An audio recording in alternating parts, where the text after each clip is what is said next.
Career या कुछ और? करियर कंफर्म है? चलो ठीक है। तो आफ्टर 10th क्या करें? 8-9 वालों को तो पता है ना आफ्टर 8 क्या करना है। अच्छा, कितनी 10th क्लास वालों को पता है कि क्या करना है? जो 10th क्लास में है और उन्हें पता है कि हमें 10th क्लास के बाद क्या करना है, कितने लोग हैं? अरे कोई भी?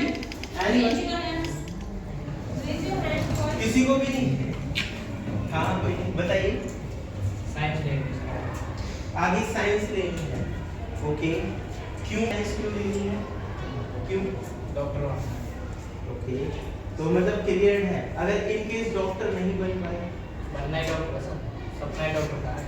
ओके हाँ ये कंफर्म है, दैट्स गुड। बट अगर इन केस नहीं बन पाए तभी सोचेंगे। तब चलो कोई बात नहीं। तो मैं तुम लोगों को बताना चाहूंगा, अभी आपने बहुत सारे नाम सुन रखे हैं या आप किसी भी चीज को चुनते हैं तो उसका कारण ये होता है कि हमने उस चीज के बारे में सुना है। हमने सुन रखा है कि इंजीनियर बनने से अच्छी जॉब मिल जाती है, इंजीनियर जो होते हैं उन्हें अच्छी सैलरी मिलती है, अच्छा पैकेज मिलता है, विदेशों में नंबर आ जाता है, तो हम इंजीनियरिंग डिसाइड कर लेते हैं। लोग हैं जिन्होंने सुन रखा है कि भाई आर्किटेक्ट जो लाइन होती है वो काफी अच्छी होती है, बिल्डिंगें बनाते हैं ना बड़ी बड़ी, तो हम सोचते हैं कि शायद ये बेटर हो सकता है। या जनरली जो हम अपने आसपास के माहौल से वो ये होता है कि 10th हो गई, आप प्रिपेयर करो गवर्नमेंट जॉब के लिए, पुलिस और फौज के लिए रेसिंग मार दो, अगर लग गई तो बात सही है, नहीं तो कुछ और कोचिंग लेकर ये करते हैं। तो जनरली ऐसी मार्केट और इंडस्ट्री में ना बहुत सारी टर्म्स हैं, जैसे कि ये तो कॉमन चीजें हो गई। अगर मैं ये कहूँ कि मुझे जॉब ही नहीं करनी है तो मैं ऐसा क्या करूँ जहाँ नौकरी की ही जरूरत ना पड़े और मेरी लाइफ अच्छी स्टेबल करे, तब उस चीज का जवाब है किसी के पास? मान लो आप 10th कर लेते हो, +2 कर लेते हो और कुछ जो भी आपने डिसाइड किया और उसके बाद मैं कहूँ कि जॉब है ही नहीं, तब बिजनेस कर सकते हैं। तो बिजनेस हम वो कर सकते हैं जिस चीज की हमें जानकारी है। तो क्या आप लोगों में से कितने ऐसे लोग हैं जिन्होंने कभी सोचा है कि हम ये वाला बिजनेस सेटअप करेंगे अगर बात नहीं बनी? एक अलग तरह से सोचना, ऐसे कभी किसी ने सोचा है? नहीं? कोई बात नहीं, मैं तुम्हें कुछ अलग अलग चीजों के नाम बताता हूँ। इवेंट मैनेजमेंट, ये नाम सुना है किसी ने? इवेंट मैनेजमेंट सुना है? क्या होता होगा आपके हिसाब से? कोई भी इवेंट होता है उसका मैनेजमेंट करो।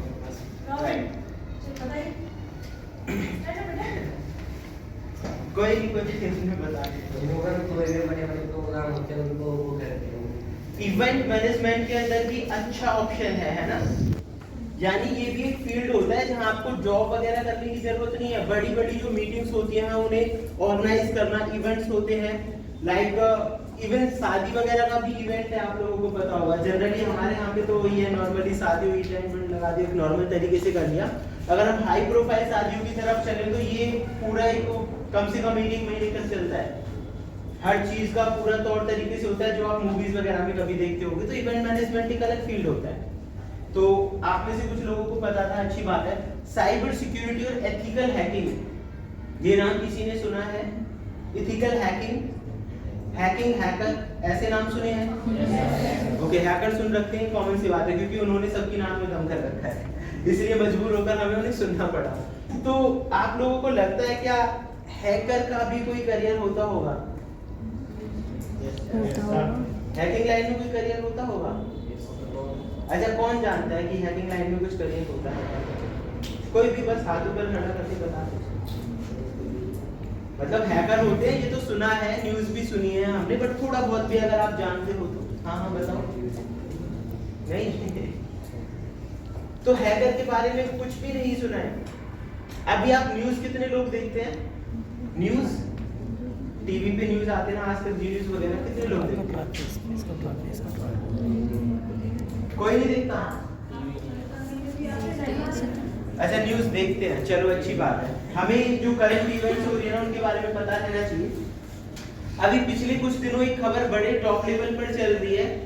दिल्ली का एक हॉस्पिटल है जिसका नाम है AIIMS, all India institute of medical science बोला जाता है उसे, आपको पता रहना चाहिए। वो बहुत बड़ा इंस्टीट्यूशन है। इंस्टीट्यूशन मतलब वहाँ पे स्टूडेंट्स भी जाते हैं और हॉस्पिटल भी है। उसके अंदर जो मशीनें हैं आपको जानकर हैरानी होगी, वो अमेरिका तक में नहीं है, मतलब वहाँ की जो फैसिलिटीज की अगर हम बात करें देन डेफिनेटली एम्स, जो लोग न्यूज़ देखते हैं वो जानते होंगे एम्स का सर्वर हैक होने का क्या मतलब है कि एम्स के अंदर जितने भी लोगों का डेटा था जिन्होंने वहाँ पे इलाज करवाया है, करवाएंगे। और आपको जानकर हैरानी होगी जो बड़े बड़े मिनिस्टर्स होते हैं, इवन अटल बिहारी वाजपेयी जी का भी वहाँ पे इलाज चला था काफी टाइम तक। तो एग्जैक्टली जो मिनिस्टर्स हैं या जो लोअर से लेके अपर तक वहाँ सभी तरह के जो लोग हैं वो जाते हैं। तो काफी बड़े लेवल पर उन लोगों का जो डेटा है हैकर्स ने हैक कर दिया और 7 दिन तक हमारे देश की बड़ी बड़ी जो एजेंसीज थी वो इसे रिकवर नहीं कर पाई। 7 डेज एक बहुत बड़ा टाइम पीरियड होता है। बदले में हैकर्स ने उन्हें सीधा चैलेंज किया कि जो हो सकता है कर लो, आप अगर आप रिकवर करना चाहते हो तो 200 करोड़ रुपए दो तो हम आपका डेटा रिलीज करेंगे, अदरवाइज नहीं करेंगे। अब ये क्या हुआ, क्या इस तरह का कोई फ्यूचर है? इस तरह की लाइन में ऐसे कुछ सोच रहे होते हैं कि मतलब अगर हम हैकर बनते हैं तो ऐसा कुछ किया जा सकता है या कुछ और होता होगा। ये करंट न्यूज़ अभी देखो, उन्होंने एम्स का किया, एम्स के बाद सफदरजंग एक दूसरा हॉस्पिटल है उसके साइड में, उसका भी डेटा हैक कर लिया और उसके जस्ट कुछ समय बाद आईसीएमआर की वेबसाइट, ये मेडिकल रिसर्च की काउंसलिंग की वेबसाइट है, उसका भी डेटा उन्होंने हैक कर लिया। एंड जस्ट आफ्टर 2 डेज जल शक्ति मंत्रालय की जो वेबसाइट थी उसको उन्होंने हैक कर दिया। ये कॉमन हैकिंग अटेम्प्ट्स है जो पिछले 10-15 दिनों के अंदर हुए बड़े लेवल पे, जहां पे हैकर्स ने काफी अच्छी अमाउंट की डिमांड करी। तो ये लोग हमारे लिए खतरा है या अच्छे हैं या बुरे हैं, क्या लगता है? अच्छा, मैं एक नॉर्मल सी चीज बताता हूँ। कितने लोग हैकिंग और एथिकल हैकिंग के बारे में अगर हमें कुछ नहीं पता है तो हमारा कोई नुकसान नहीं। कितने लोग ऐसा सोचते हैं? बताओ, अगर आपको हैकिंग या हैकर्स के बारे में नहीं पता है तो आपका कोई नुकसान नहीं है। कितने लोगों को लगता है ऐसा? किसी को नहीं लगता? आपका नुकसान है ऐसा कितने लोगों को लगता है? मान लो अगर आपको ना पता हो, चलो कोई बात नहीं, अभी मैं कुछ तुम्हारे सामने ना कुछ स्टैटिस्टिक्स रखता हूँ, उसके हिसाब से अंदाजा लगाना कि आपको इस चीज के बारे में पता होना चाहिए था या नहीं होना चाहिए था, या पता होता तो कितना फायदेमंद होगा। नंबर 1, कितने ऐसे लोग हैं जिनके घर में मोबाइल फोन यूज होता है?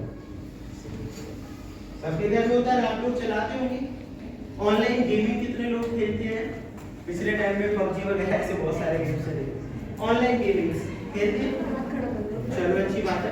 बीच में एक गेम आया था जिसका नाम था ब्लू वेल। पता है वो इतना खतरनाक गेम था कि जो बच्चे से खेल रहे थे वो सुसाइड कर लेते थे एट दैट। चलो कोई बात नहीं, तो गेमिंग वाली दुनिया से तो बाहर चले गए, इससे रिलेटेड बहुत कुछ है। तो यहाँ पे 2 चीजें आ गई कि मोबाइल तो हम यूज करते ही करते हैं।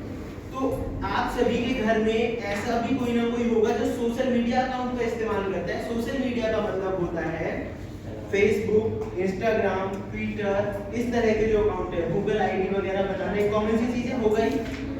अच्छा, एंड्रॉइड फोन ही होंगे ना सबके पास? अच्छा, कितने लोगों ने एंड्रॉइड फोन देखा है? अजीब सा सवाल है, सबने देखा है? चलो मैं इसके बारे में बताता हूँ, एंड्रॉइड फोन होता ही नहीं है। अब तुमने देख कैसे लिया होगा ये तुम पे डिपेंड करता है। एक बहुत बड़ा झूठ है जो काफी लंबे समय से चल रहा है कि एक्चुअली जो एंड्रॉइड है, कंप्यूटर शब्द सुना होगा सभी ने, कंप्यूटर आपके यहाँ भी है। तो आप जब लैब में जाते हो वो जो डिवाइस रखी हुई है उसे क्या बोलते हो आप? कंप्यूटर बोलते हो ना? सभी कंप्यूटर बोलते हैं। कोई ऐसा तो नहीं है वो कहता है विंडोज 10 है, जब वो डिवाइस रखी है तो हम उसे जाके बोलते हैं विंडो 10 है, विंडो 7 है, विंडो 8 है, ऐसा तो नहीं बोलते? नहीं बोलते ना ऐसा। तो फिर जो आपके पास फोन है उसे एंड्रॉइड फोन नहीं बोला जाता, उसे स्मार्टफोन बोला जाता है। iOS का वो कब से होता है? एंड्रॉइड जो है उसके अंदर का ऑपरेटिंग सिस्टम है। ये बात आ गई समझ में? एंड्रॉइड क्या है? सॉफ्टवेयर का नाम। Android is the software which is used in your smartphone, ठीक है, जो आपके स्मार्टफोन में यूज किया जाता है। सेकेंडली, तो एंड्रॉइड फोन तो नहीं होते, बट आज की डेट में स्मार्टफोन हम सभी इस्तेमाल कर रहे हैं। अच्छा, आप लोगों ने 2G, 3G, 4G, 5G ये सुने? Yes. है ना? तो आपके हिसाब से क्या है 2G, 3G क्या मतलब है? तो अगर 2G होगा तो थोड़ा स्लो होगा, 3G उससे फास्ट होगा, 4G और फास्ट और 5G और ज्यादा फास्ट। यही मतलब है इसका, ये कुछ और। एक्चुअली जो ये G लिखा हुआ है इसमें, G बताता है जनरेशन को। G मतलब जनरेशन, 2G मतलब सेकंड जनरेशन, 3G मतलब थर्ड जनरेशन और 4G मतलब फोर्थ जनरेशन। यानी जब इंटरनेट की शुरुआत हुई, इंटरनेट की शुरुआत करने वाली कंपनी का नाम था ARPANET, advance research project agency. उस कंपनी ने जब इसकी शुरुआत की तब से लेकर, यानी ये तो बहुत बिगिनिंग स्टेज थी उसकी, अराउंड 89-87 समथिंग के करीब चल रहा था ये रिसर्च वगैरह इन पे जो चल रही है। तो एग्जैक्टली अगर हम 2022 की बात करें, जो कि अब एंड होने जा रहा है कुछ समय में, तो 2022 तक देखें तो इंटरनेट की अब तक 5 जनरेशन आ चुकी हैं। हमारे इंडिया में 5G अभी भी प्रॉपर्ली लॉन्च नहीं हुआ है, लेकिन जापान और कई दूसरी कंट्रीज में 7G चल रहा है। These are unbelievable. Then अगर हम कहें कि इससे हमारा फायदा और नुकसान है, तो अगर सही मायने में बोला जाए तो हैकर्स को तो बहुत फायदा है, हैकर्स को तो बहुत ज्यादा फायदा है। बाकी आम जनता को फायदा है डाउनलोडिंग के लिए, जिसमें बहुत ज्यादा टाइम लग जाता है। तो स्पीड और इन चीजों पे हम डिस्कस करेंगे। कुल मिला के हम इस डिजिटल वर्ल्ड से अलग नहीं रह सकते। मानते हो ना, पेमेंट करते हैं हम, स्कैन किया पेमेंट चली गई, कितना आसान हो गया।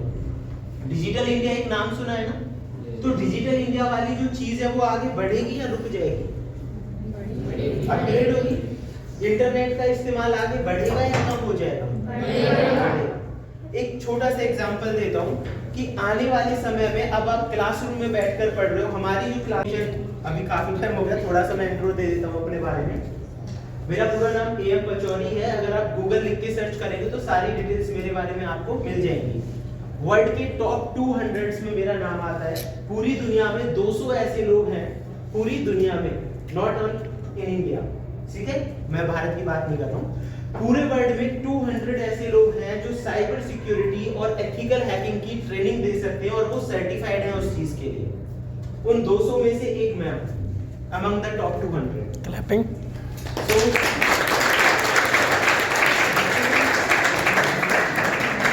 हमारी जो ऑर्गेनाइजेशंस है मास्टर्स इन एथिकल हैकिंग, वो 2015 से, इवन उससे भी पहले से लोगों को साइबर सिक्योरिटी और इससे होने वाले नुकसानों के बारे में अवेयर करती आ रही है। हमारे बहुत सारे सक्सेसफुल मीटिंग्स, अगर मैं अपने खुद के केसेस की मैं बात करूं तो गवर्नमेंट में बड़े बड़े लेवल के जो क्राइम हो जाते हैं, जैसे किसी क्रिमिनल को पकड़ना हो, बड़ी इन्वेस्टिगेशन, आपने देखा होगा सुशांत सिंह राजपूत, सभी जानते हैं, उसके जो केसेस हुए थे, मतलब उसके मोबाइल फोन से डेटा कलेक्ट करना हो, कंप्यूटर, लैपटॉप, हार्ड डिस्क, उनसे जो डेटा रिकवरी करना हो, वहां पे मेरे एक सीनियर ने काम किया था और उसका कुछ पोर्शन मेरे पास भी आया था। डेटा रिकवरी कॉन्सेप्ट होता है कि डिवाइसेस से सबूतों को कैसे इकट्ठा करते हैं। एक बड़ी एक्ट्रेस है जो सलमान खान की मुंह बोली बहन है, जिनका नाम है संजना जॉन, वो मुंह बोली बहन है उनकी, गुड़गांव में रहती है। उनका भी एक क्राइम केस हमारे ही पास आया हुआ था। अभी जो टीवी पे आप सीरियल देखते हो, राधा कृष्ण का सीरियल चला आ रहा है, जो कृष्ण जी बने हुए हैं, वो मेरे दोस्त ही है एक तरह से, मतलब अच्छे फ्रेंड हैं। तो ऐसी बहुत सारी प्रोफाइल बैकग्राउंड्स है। मैं अपने बारे में ज्यादा तो नहीं बताऊंगा क्योंकि काफी बड़ा है। हाल ही में कई यूनिवर्सिटीज में हमने सक्सेसफुल अवेयरनेस प्रोग्राम्स भी दिए हैं। एक GLA यूनिवर्सिटी आप लोगों ने सुना होगा, वो लास्ट वीक हमारा वहीं पे प्रोग्राम था, सेमिनार जैसे हम बोलते हैं। दिल्ली पुलिस, उड़ीसा, चंडीगढ़, आपके गुड़गांव साइबर सेल के बहुत सारे केसेस मैंने खुद सॉल्व करे। तो these are my achievements and I am certified तो हुई हूँ मैं, बट दिल्ली यूनिवर्सिटी से मैं पास आउट हूँ। दिल्ली यूनिवर्सिटी का नाम सभी ने सुना होगा, ग्रेजुएशन मेरी BSc IT वहीं से हुई है। एंड और छोटे मोटे कुछ सर्टिफिकेशंस हैं जो कि अमेरिका, मलेशिया और ऑस्ट्रेलिया से भी हैं। तो these are the different things. Basically in the beginning I just want to be a doctor, मुझे डॉक्टर बनना था, but because of some financial conditions, कुछ दूसरी चीजें थी, तो कुछ भी लगा लो, मतलब फील्ड चेंज करना पड़ा मुझे। एंड कंप्यूटर में भी इंटरेस्ट रहा था, लेकिन तब हमें उतना नहीं पता था जितना आजकल चल रहा है। बेसिकली जब आप किसी भी कंप्यूटर इंस्टीट्यूशन को ज्वाइन करते हैं तो हमें खुद नहीं पता होता कि हम वहां जा क्यों रहे हैं। हमें ये है कि किसी ने बता दिया कंप्यूटर सीख ले और ये काम आएगा आगे, बस खत्म कहानी। अब फिर हम कहते हैं कि कौन सा कोर्स करें, तो वहां हमारे पास नाम आ जाते हैं बेसिक और टैली, जो हमारे पूरे एरिया में बहुत बड़े लेवल पर चल रहा है। क्या सीखे? बेसिक सीख ले, टैली सीख ले। अब टीवी पे ऐड आने लगी है कोडिंग की, तो कुछ लोग कहते हैं कोडिंग सीख लो, वो बहुत अच्छा है। हम जो डिसीजन ले रहे हैं ना वो प्रॉपरली नहीं ले रहे हैं। किसी के कहने से अगर हम वो काम कर रहे हैं तो उसे पूछो भी तो सही कि फ्यूचर में कहाँ काम आएगा, है ना। अगर मैं तुमसे कहूँ कि ऊपर चढ़ जाओ और कूद जाओ तो पूछो ना कि क्यों कूदे, क्या फायदा है उससे कूदने से हमारा। ऐसे ही थोड़ी किसी ने कहा हमने डिसीजन ले लिया। तो इन द बिगिनिंग मेरी लाइफ में भी वही रहा था कि हाँ ठीक है कंप्यूटर कर लो, ये नहीं पता था क्या करना है कैसे करना है, कौन सा कोर्स बेहतर रहेगा। तो हमने कोर्स किया 1 साल का। जब हम क्वेश्चंस करते थे टीचर से तो पता चला कि कुछ चीजें उसी फील्ड में आएंगी और कुछ चीजों के लिए आपको अपग्रेड करना पड़ेगा, यानी कि दूसरा कोर्स करना पड़ेगा। तो हमने हार्डवेयर नेटवर्किंग सीखा दिल्ली से। उसके बाद पता चला कि जो सॉल्व नहीं करवा रहे थे हमारे टीचर्स कंप्यूटर सॉफ्टवेयर वाले, वो कहते थे कि हार्डवेयर वाले और नेटवर्किंग का, वो कहते हैं हमारे फील्ड का नहीं है, आप सॉफ्टवेयर वाले सर से भी पूछो। घूम फिर के कहानी वहीं आ गई। इस फील्ड में काफी काम करने के बाद पता चला कि सिर्फ लोगों को मूर्ख बनाया जा रहा है और रियलिटी में कुछ है नहीं, नथिंग। मतलब आप कर लो, बेसिक सीख लो, टैली सीख लो, कुछ भी कर लो, जब तक आपको पूरा क्लियर नहीं है कैसे करके कहां तक पहुंचा जा सकता है तब तक सब अधूरा ही है। कोई भी कोर्स, कोडिंग वगैरह कुछ भी, तो हमें दाएं क्लियर होना चाहिए।